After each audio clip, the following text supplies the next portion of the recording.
Welcome to Scrolling to Death. Today I'm joined by Kris Perry, who is the Executive Director of Children and Screens Institute. Welcome, Kris. Hi, nice to see you. Nice to see you too. So can you first tell me a little bit about your experience in the space and how you came to work with Children and Screens? Children and Screens is a nonprofit organization that's set up to help children live their healthiest life in a digital world. We do that through addressing novel, objective scientific research and media's impact on child development.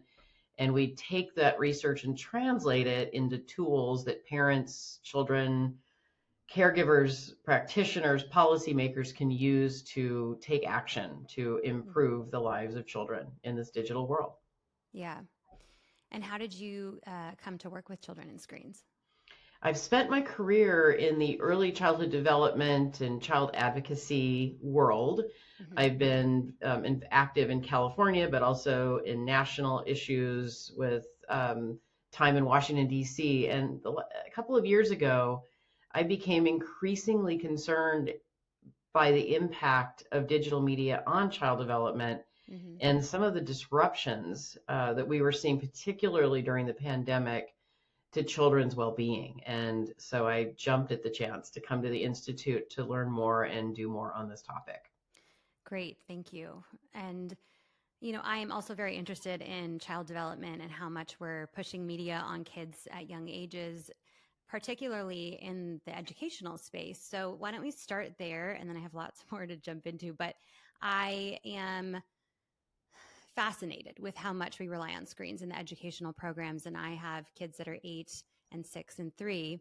And, they're being given iPads in kindergarten, sometimes in preschool programs, and really doing a lot of that learning, math, writing, reading on those screens. So what is your thoughts around our current approach in the public school system? I'm in California as well, and you have experience there particularly.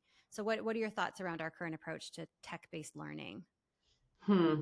Well, I think we don't have that much information about the pedagogical value of screens or educational technology at this time. We hosted a research retreat a couple of years ago, and we explored this topic in depth for 5 days. And we brought researchers in from around the world to help us better understand what the real benefits could be of ed tech and what some of the challenges are. And we came away from that retreat feeling like additional study is necessary. There, particularly with very young children, like your children, all under the age of 8. We know, up to the age of 8, you're learning to read so that you can be ready to learn. And this is such a critical developmental stage that we've done for centuries. With other tools other than technology. So we know it's possible to learn to read without those things. And there are also a number of social emotional tasks that are important in the first 8 years of life, particularly first 5 years of life, that again are very relationship dependent and can be harnessed through caregiver, teacher, parent, grandparent, friend, neighbor interactions. And so when we see screens being introduced at home and at school, it raises some flags about what's happening to those other dyadic relationships that we know are so critical to children's overall development. Right. And how do we get to this point with a lack of research around if it's good for our kids to be learning from screens? How do we get to a point where we're just giving it to them without proving that that's the best approach? That's an interesting question. And for a minute, maybe we should just step back and think about education policy in the United States just for a second. Sure, yeah. And then we'll be able to, I think maybe we can connect a few of these dots together. But we know in the United States that there's a very large role that the federal government plays in education funding. And a big chunk of the dollars that are used in public schools today start at the federal level with the Federal Department of Education and with taxpayer dollars. And they travel through states and eventually to local school districts. And those school districts tend to be governed by local school boards. And they make decisions about what they do or do not want to prioritize to the extent that they can within schools and their district. And they also are thinking a lot about not only the child, but the workforce, the teachers, and what's good for them, how to support them, how to ensure that the workplace is a safe and productive place. Yeah. Introduce technology into the mix. Let's, right around the same time as smartphones and smartphones and social media become scale. This is around 2010, 2012. Not that different than the point in time where we saw companies providing low-cost tablets and Chromebooks to schools and providing teachers with essentially, this screen opportunity. And we were all adopting these devices into our lives without asking that many hard questions, whether it was in our personal life or in our professional life, or even in our children's educational lives. We were accepting these devices and what they were doing without asking that many questions. Fast forward 10 years, we've learned so much about every aspect of the technology industry, enough to know that we don't know enough. And one thing that brings me a lot of concern is particularly screens in schools, because that was, in a sense, the last bastion of screen-free time that children had, where they were focused on peers and professionals to gain the skills they need to have a healthy, productive life. So the screens really were adopted without a lot of vetting, and children now are on them in some cases, right, from the moment they wake up until the moment they fall asleep. And in some ways they're almost required to be, because if the school says you have to do your homework on one, or you have to take tests on it, or you have to interact with peers on it, or you have to turn your test in on it, it puts them in a really difficult situation. And we still have to find out, where is all the data going? How secure are these devices? They have cameras. They collect other information about children. And the big question you started with is, do we know if they even help kids learn anything more effectively than they would have learned it without the screen? Right. Thank you, Kris, for that breakdown. It's important for parents to understand that. And with the global testing scores or education scores going down over specifically the past 10 years, do you feel like there's a connection between the increase in tech use in schools and the decrease in test scores? I don't know if they're connected, but you could make, I think when you put that data side by side, it is an interesting parallel, that there is a drop in the national educational test scores in the United States. They also correspond pretty closely with the pandemic. And we know that that was a very stressful time for families and for kids, that schools were adopting very different policies. Some were open, some were closed. Some had a hybrid. Children had less and less access in some ways to the support services that schools offer, whether it's food programs or after school programs. And I think it did lead to a significant amount of stress and dysregulation for kids. And that could have contributed to overall academic performance. Because I do know in NAEP, the countries that are tested within NAEP, those that stayed open, just that, did better than many of the schools in the United States that closed, because we have that policy in the United States. So I think it's a great question, and we did do another thing as a result of the pandemic, which was we did migrate even further into remote learning, online learning, and so I don't know that we've gone back to a pre-pandemic education system. Right. And I want to point out too that, so you mentioned smartphones, social media, and more tech use in schools started around 2010 to 2012. And that is really when the decrease in mental health states started going down, particularly in young people. And so I want to kind of transition over to that. But first, I want to say I'm grateful for your work at Children and Screens around research and true unbiased research, because the key for me is unbiased, because through this work I've learned about the importance of checking the sources and that often when I'll look at some research, I have to look back and be like, okay, who's that funded by? So what do parents need to be careful of when they hear and read research related to children's social media use, screen use, all these topics?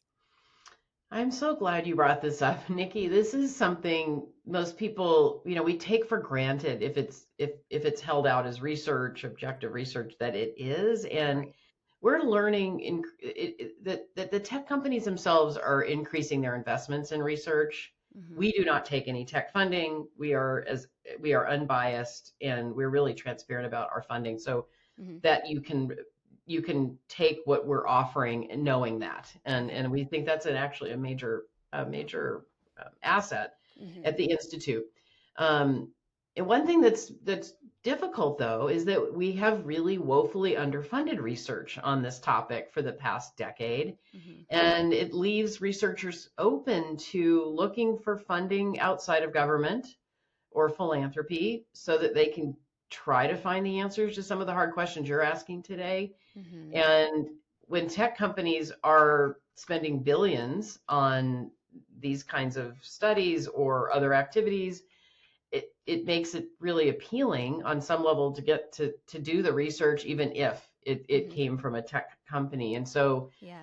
we're hoping your listeners are going to think about asking that question when they see a study. What was the source of that study? Who were the researchers? Do they disclose where the funding came from? Mm-hmm. One thing we're really excited about when we see sort of the National Institutes of Health or SAMHSA or HHS, some of the big funders in government, as the Mm-hmm. sponsor of a study, we can know that they did not take tech funding because those are public dollars. Right. And that's usually a good sign. And we know that the report that Mr. Zuckerberg referenced recently in a hearing Mm-hmm. was produced by the National Academy of Science, Engineering, and Medicine, Newsom, and Mm-hmm. that institute does a lot of really great research, and so it's good to point out that even with the lack of funding for Mm-hmm. this important area of study, people are doing research without taking tech funding, and it's Okay. important to lift those up. Right. That's good to hear. But often when it's funded by big tech, I mean, these tech companies have a vested interest in highlighting the positive aspects of social media and not highlighting the negative mental health issues. And let's talk about Mark Zuckerberg's quote from his opening statement. So on January 31st of this year, he stated in front of Congress, I'll quote it: "The existing body of scientific work has not shown a causal link between using social media and young people having worse mental health." And this is the key thing for me. For me, in the research I've seen, there is a very obvious relationship between excessive social media use and mental health issues in children. So, what is your thoughts on this? Is there a link? Well, I think that he took the Newsom report statement out of context. Okay. And the report said they could not find a causal link between social media and adolescent health at the population level. That's what the Mm-hmm. report said.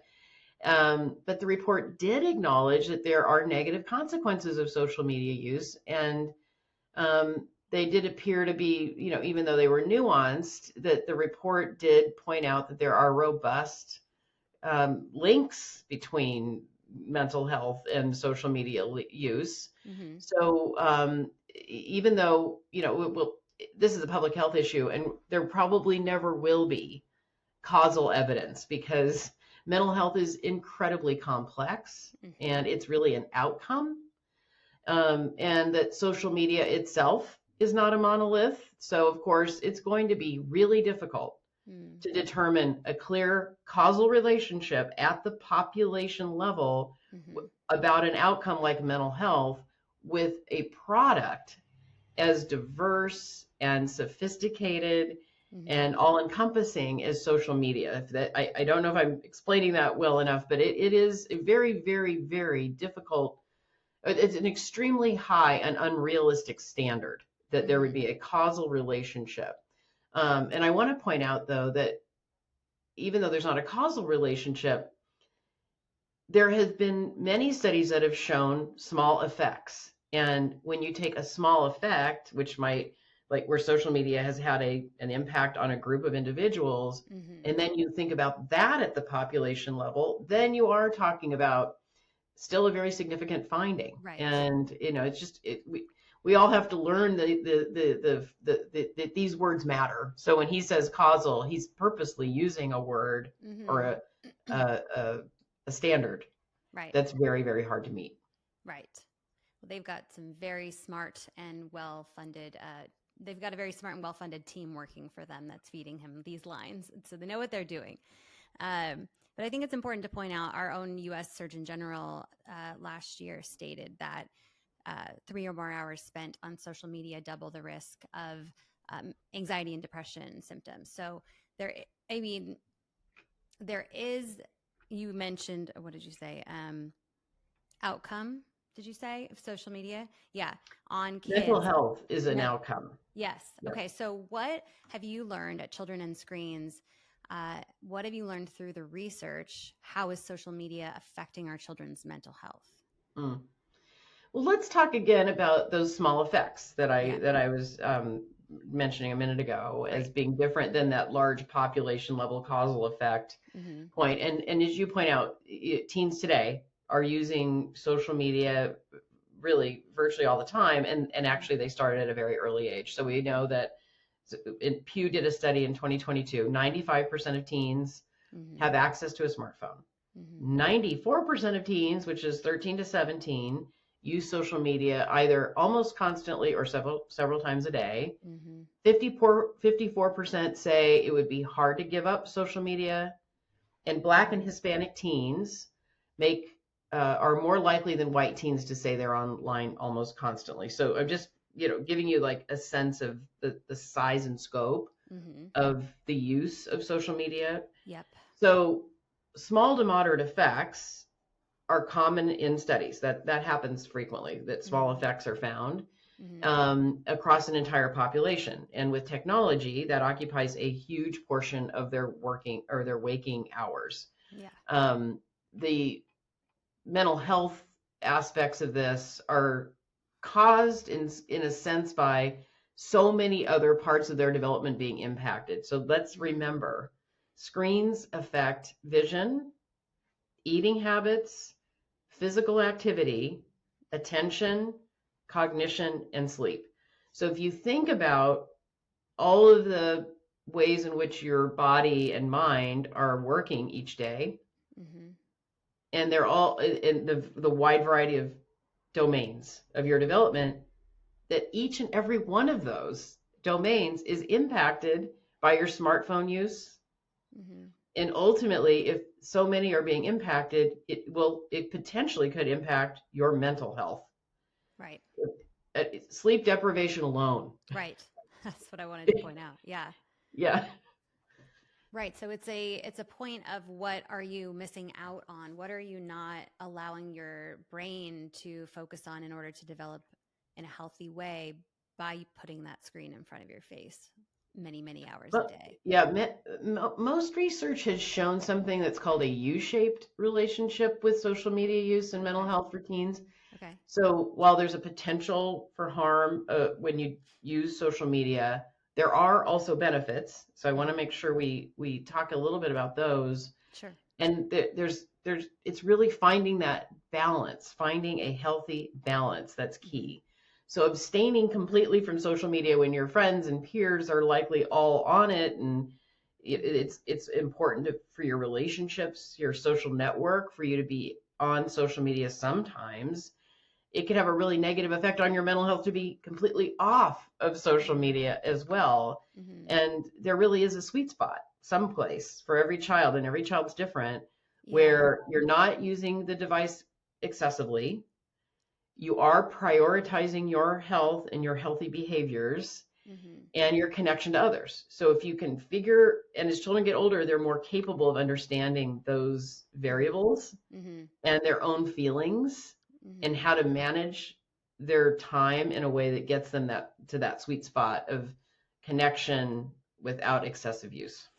Yeah, and I struggle with that. I mean, my kids are still so young, they're not pressuring me to be on social media yet, but I do struggle because the tech companies are so unregulated and not transparent, and that they create their products to be purposefully addictive to our children. I struggle with the statements that I have to have my kids on it so that they're part of the group or so that they can chat with their friends. And do you guys get involved in any legislation or backing any of these bills that are coming up? Because I think with some new legislation on the federal level, these companies will be required to be more proactive in making the products safe for kids. So are you backing up anything at Children and Screens? Thanks for asking that question. We Sure. are, and I really share your concern about the state of particularly social media platforms at this moment, Yes. and how it is impacting kids, particularly adolescents, in a way that, we were talking about mental health today, but we've also talked about other aspects of health. So given the wide-ranging impacts and the harms, we are really hopeful that a number of bills that are pending in Congress will be approved. They will make it to the president's desk and they'll be signed into law, because it's been so long, decades really, since we've taken bigger steps towards protecting children online. One of the major pieces of legislation is the Kids Online Safety Act, KOSA. Right. Yep. And it really gets to some of the points you're raising around the design of products, the addictive features that they have built into them, and the disruptive nature of these very addictive, compelling products on children's development. And KOSA really looks or puts guardrails and guidelines in place for industry to take away some of those addictive, problematic features. Yes. And that's really important at this moment in particular, as we're seeing a great growth within the artificial intelligence world, where new products are being released, it seems almost every day. Yeah. And they're being incorporated into children's educational lives in a bigger way than they ever have been before. And we still don't have those guardrails around basic privacy, which we know could be addressed through a second bill that's pending in Congress, COPA 2.0. That's the Children's Online Privacy and Protection Act. Yep. It hasn't been updated in decades. And that, in a sense, is setting the floor for children's privacy. And we did talk about this. If a child is on a device at school, do we know where their data goes? Is it being sold? Is it being protected? Is it being saved? Is it stored safely, etc.? And the parent Those are really critical. To opt in for those things, right? And you have to opt in for those things. I don't remember doing that. Those are such good questions for school systems that are handling sensitive data, children's data. Right. And COPA would help us would make more of those questions a requirement for companies that are interacting directly with children. And then there's a third bill that gets to my real passion here, which is increasing access to data for researchers, right, so that they can study what's going on behind that wall that the platforms have put in place between us and our data. Right. And the sooner we can get researchers access, not maybe the whole, we can't all have access, but can we please let researchers have access to the data so they can help us all better understand how these products are designed, how these features can be modified and improved and made safer. Right. And how much harmful content is being served to children? Because that's a lot of what I cover, are some of the reports of, a group created a bunch of TikTok accounts as 13-year-olds, and they were served suicide content within 14 minutes of scrolling. And I've done tests on my own devices. And so I have, these very circumstantial tests to work with, but I would like to know from the companies, how many posts relating to suicide are on TikTok? Can you tell me? We should know that as parents before we give our kids access to it. Yeah. I think you're raising the very same questions researchers are raising, Nikki. Right. We don't have enough access to the data to answer those questions. I mean, we are all doing this anecdotally. Yeah. Right. And through observation, and it raises this other point. If Mr. Zuckerberg is going to say, well, there's no causality, I'm using the highest standard for myself in this room to discuss research, but then we're not given any data to use to create stronger evidence to support policy action or for parents to take greater action. Right. It's a bit of a catch-22 because either we're held at this high standard, but we're not given the data. Right. So how will we ever meet that standard? Right. It's very, very difficult to do. And we know there's not a situation where we could create a randomized control trial, sort of an experimental design where some large group of children would have no access to any media. That isn't very unlikely. Yeah. So we have to come up with and there are very rigorous research methodologies that will get us some very good evidence and we could then build strong recommendations around that for future companies that want to do better. Yeah, right. And that data for researchers being made available, that's within COSA? No, there's a third bill, PATA, P-A-T-A, that would, it's a very small bill that would allow for researchers to apply to the National Science Foundation for essentially approval to do research. And so there'd be a third party that would help govern this relationship between researchers and the platforms so they could have access to it. And they would have to present their study, it would have to be accepted, and then the data would be given to them. Okay. Amazing. So I'm very hopeful for some of these bills to pass. And but in the meantime, parents are kind of left with having to figure this out on our own and try to extrapolate what information is being presented to us. And we've talked about social media already, but what about general screen time? So we hear a lot of things like children under 2, no screen time at all, or children 3 to 5, 1 hour is okay. Do you have any general guidelines based on the research that you have performed or reviewed for parents related to screen time? We're working on that. And you raise a good point. There really aren't that many guidelines available to parents. There is the under 2, none, if possible, other than maybe video chatting with grandparents. Right. Yep. And then it's a bit of a cliff of guidance and guidelines, and yet parents are clamoring for more help. On our website, childrenscreens.org, there are lots of tip sheets and parent advice webinars. So we really strongly encourage people, if they want to go and explore different topics, you can hear directly from experts on those topics so that you're gaining more knowledge about what they know. Yeah. But in the meantime, we are beginning the process of working to develop these guidelines. And I'll tell you what the challenges are. Okay. You have 3 children. They are very different from each other, I suspect. Yes. And you're just one family with 3 children, and they're all different ages and stages, and then they have their own unique personalities. Yeah.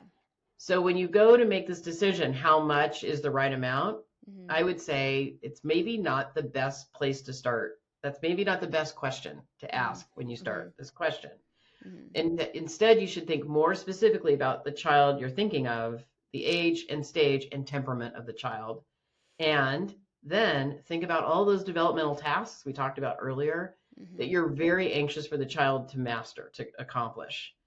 And you have to come up with a strategy, that sweet spot, where you're not displacing the activities in the child's day that help them grow optimally. And if you can figure out where the free time is for a screen, then you kind of have your answer. Right. With an 8-year-old, right? Really different conclusion than your 3-year-old.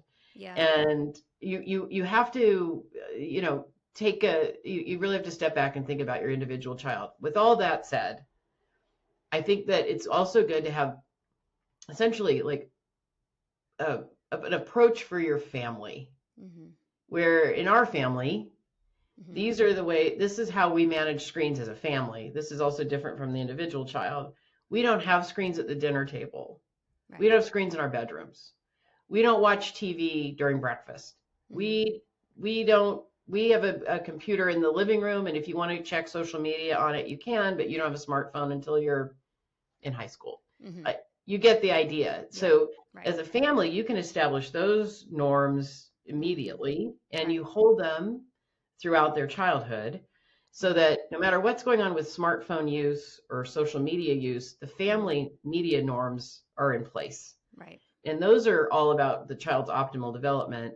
And then you individual children are getting the privilege or access to something as they Mm-hmm. get old enough to handle it. Yeah. Okay. Yeah, in our family, I think we just default to the youngest child. So, we have no screens. I mean, we have the television. We have one television that the kids cannot get to unless we turn it on. So it's very much we watch a movie at the end of the day together, or some of a movie, depending on how much time we're allowed there, or how much time we have available. And that's all. And my older kids don't complain about it. They get some screen time at school. And for right now, that works really well for our family. I just don't see the value. So we have added in some tablet time for the older kids, but it became that fight of, when you take it away and they're screaming over it, it's all they want to do. Certain kids, one of my children have like more of I could see developing that addiction a little bit more, that attention towards the screen than the other one. So it is very much a case by case on child by child basis too. I really appreciate those examples. I'm sure your listeners can really relate to those distinguishing features. And I love that idea of defaulting to the youngest child, what's Yeah. best for the youngest child. Because if you don't do that, Right. you have a television running in the background, mom's on her Mm-hmm. phone, Mm-hmm. sister's on her laptop. Here's the other thing that we're wondering about with very young children, right? Mm-hmm. Is how important even physical organic brain growth is to that dyadic relationship with another person. Mm-hmm. Eye contact, Yeah. serve and return, critical to language development, Mm-hmm. empathy, Yeah. executive function, which we haven't talked a lot about, comes from Mm-hmm. learning to tolerate boredom, learning to Right. tolerate waiting, Mm-hmm. learning to be in community. And what you're teaching with your children is that we have a 3-year-old here. They have a Mm-hmm. lot of important needs. We're all on the same team, Yeah. and that's really important. It's more important than your screen. Right. Right. But you have to make a commitment Yeah. to that. And It's I'll hard. share something else too. My husband and I started putting our phones away when the kids are home. So we put them in our bedroom away from us. So our kids should never see us with a phone in our hand. And if they do, they call us out and they tell us to go put it upstairs. And that has been really positive and also made me very sensitive to when we're out in the world and we're at dinner and there's TVs everywhere and I can't get my kids' attention. And I'm like, guys, we're supposed to be at why is the movie on at this restaurant? It's not even a sports game. So just generally, you can't control when you're out in the world. So parents, if you can be a little bit more conservative at home, I feel like that creates a better balance for what they're being faced with media in general. And we want that hard work at the parental level Yeah. to be supported by upstream solutions Mm-hmm. at the platform level Mm-hmm. that recognize that children's developmental stages, they're sensitive stages of development. Mm-hmm. Early childhood and adolescence, very sensitive stages of development, require real attention to their development to get the optimal outcome, right? Not a Mm-hmm. suboptimal outcome like a mental health crisis, Mm-hmm. or an eating disorder, Right. or an inability to develop physically in the way that you hope they do. So Mm-hmm. that combination of forces, a strong family norm, Mm-hmm. coupled with what hopefully will be some big changes this year around the platforms and the design of the products so that they're Yeah. less addictive, less compelling, Right. and therefore not as big, not as hard for parents to compete with as they are right now. Yeah, and make it easier for our kids to put the phone down and engage in other areas of life. That's just Hmm. helpful for their brain development. Okay. Hmm. Um, let's touch on, we're running out of time. Let's see so smartphones in general. So you guys had a webinar recently called Driven to Distraction, where the team talked about how hours spent daily on digital media affected children in different ways. So can you share a little bit about what you guys discussed there related to smartphone use and how it's affecting our children's behavior or mental health? Oh, I'd love to. Okay. Thanks for bringing up one of the webinars. We have Hmm. more than 70 on our website. And Mm. this one, Driven to Distraction, Yeah. researchers Tracy Markle and ZP Horowitz-Krautz talked about their research on how digital media use interacts with attention skills across development. Hmm. And they would look specifically at early childhood and adolescence, as I was mentioning earlier, because Hmm. they are critical periods of sensitivity. Hmm. And they found that the adolescent brain, its development, the adolescent brain development is primed for difficulties with digital media Hmm. because the sensation seeking regions develop faster than the prefrontal cortex regions that reign in that sensation seeking. Okay. So does that make sense? So the adolescent brain is primed to have that sensation seeking region Hmm. firing Hmm. before the prefrontal cortex has developed enough to rein in that Yeah. impulse to seek sensation. Right. And Tanya Coleman, one of the other researchers on the webinar, talked about how excessive screen use time can exacerbate symptoms of ADHD and Hmm. other learning difficulties. And we haven't talked about that yet, but I have said, given your child's unique temperament, Hmm. Right. screens can be even more challenging than for children with other developmental issues. And Right. another researcher, Suzanne Baumgartner, talked about her research on media multitasking Hmm. and correlations with greater attention problems because using digital media while engaging in academic tasks Hmm. tends to prolong the completion of those tasks and the outcomes tend to be worse. So Right. there Right. were lots of really important points made in that webinar. Yeah. I interviewed Dr. Gloria Mark recently, who is a UCI professor. So she talks about her book, Attention Span. She talks about how multitasking causes you to take longer to do something, do it worse, so you have more errors, and actually you'll see spikes in stress levels when you're multitasking. So, this we're teaching kids by our own actions too to be constantly multitasking. And you even hear people like, I'm a great multitasker. I can get things done, 10 things done at once. And we got to remind ourselves that no, it's not best to multitask. It's best to separate tasks and focus on one thing at a time, right? Yeah. I think so. Yeah. I, I I think so remember too. those days fondly. Yeah. Before it felt like you were supposed to do three things at the same time I all the know. time. I It know. is really stressful. Very stressful. Uh, okay, so what about any long-term effects? So, and I'm interested in that brain development piece. And is there some dulling of the prefrontal cortex if we're not allowing them to use it or develop it, or just if that's not on the right track? Like generally, what are we seeing regarding long-term effects? Do we have any of that data yet of how this excessive screen use of all kinds is affecting kids on into adulthood? Like I said before, some of the study, getting enough research Yeah. done has been challenging. Right. And yet we are starting to see this, generations of kids get old enough to be adults and they're Mm-hmm. able to reflect or we're able to observe the impact of this on their adult life. And one thing that jumps out is the habitual nature of smartphones and social media platforms, how they create a habit. Mm-hmm. And if you're young and you build that habit into your life, it's a very hard thing to stop doing. Mm-hmm. And so we know that children who have that habit may have a more sedentary lifestyle, Mm-hmm. Okay. and that can lead to other, some bad outcomes later on. Mm-hmm. We know that there has been some research on kids who watched in the 90s who watched more TV were at a greater risk for obesity and diabetes in Mm-hmm. adulthood. So Mm-hmm. we've started to think about how you might extrapolate from studies like that to Sure. kids that are on their phones, Yep. and how that might impact their diet or obesity or other related health issues. And Mm-hmm. you talked a little bit about mental health, but it does seem that there's maybe as much as a threefold increase in the risk of mental health diagnosis Mm-hmm. in adulthood for those who have problematic use. Okay.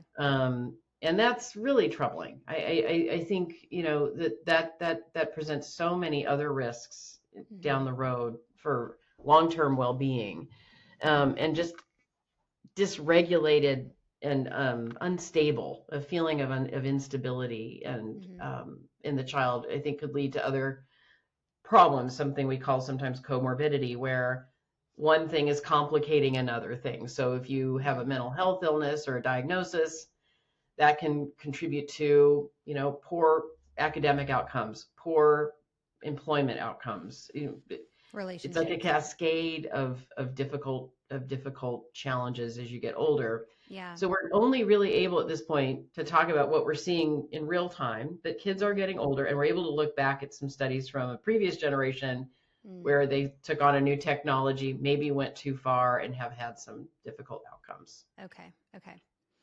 Yeah, and parents are just eager for this information. We don't want our kids to struggle. We want to set them up for success through making smart decisions in our homes and giving them access at the right time and the right amount of access and the right conversations. And so it can be overwhelming and confusing. And, just my goal at this podcast is to clear things up for parents a little bit. And so to close us out here, what are some big time recommendations for parents or things that stand out for you in your work that you want to make sure parents take with them when making decisions in their families? Communicate from the earliest ages and stages of your child, your grandchild. Talk about technology, talk about its benefits, talk about its risks, talk about how it's designed and what the companies gain from your use, so that children are really armed with the same information we're armed with, that this is a product that is benefiting some, but not all. And you have to use it sparingly, because if you overuse this product, you may experience some pretty unpleasant side effects.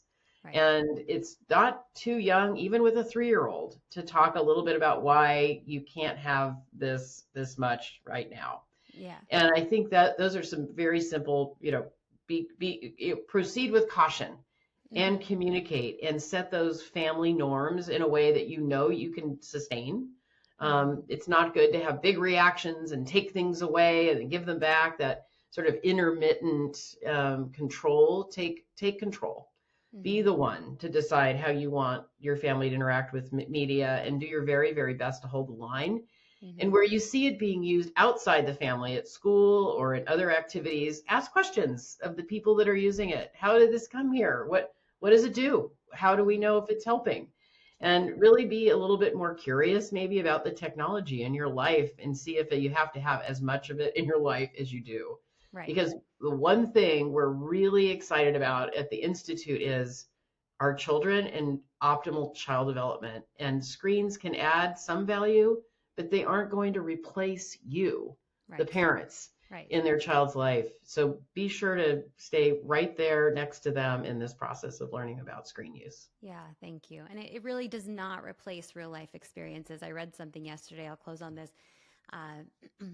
In Susan Lynn's book. Do you know Susan Lynn? Great book. Yeah, great. I'm really loving it. Great. Yeah. She mentioned how someone told her, "Oh, my daughter in Minecraft, she'd never built a treehouse before, and now she has." And Susan's like, "She still hasn't built a treehouse." Like, it's just like I just stared at that for a while, really thought about it, like. We got to get them outside, because it just can't replace. It can supplement in positive ways when used in, smaller amounts, I think, and in the right way with the right platforms. But I really appreciate your work and everything that you provide to parents. And we can send listeners to childrenandscreens.org. And you guys have webinars monthly, you said? Monthly? We have 2 big webinar seasons a year. Okay. And during webinar season, they're about almost every week. And the topics we've covered the gamut. So please visit and see if we've covered something of interest to you. Okay, amazing. Thank you again, Kris. I really appreciate you. And to the listeners, thank you for being open to these conversations and for educating yourself, because I think the more that parents know, the more we can protect and prepare our children for this screen-filled world. So I appreciate everybody, and thanks, Kris. You're welcome. Thank you.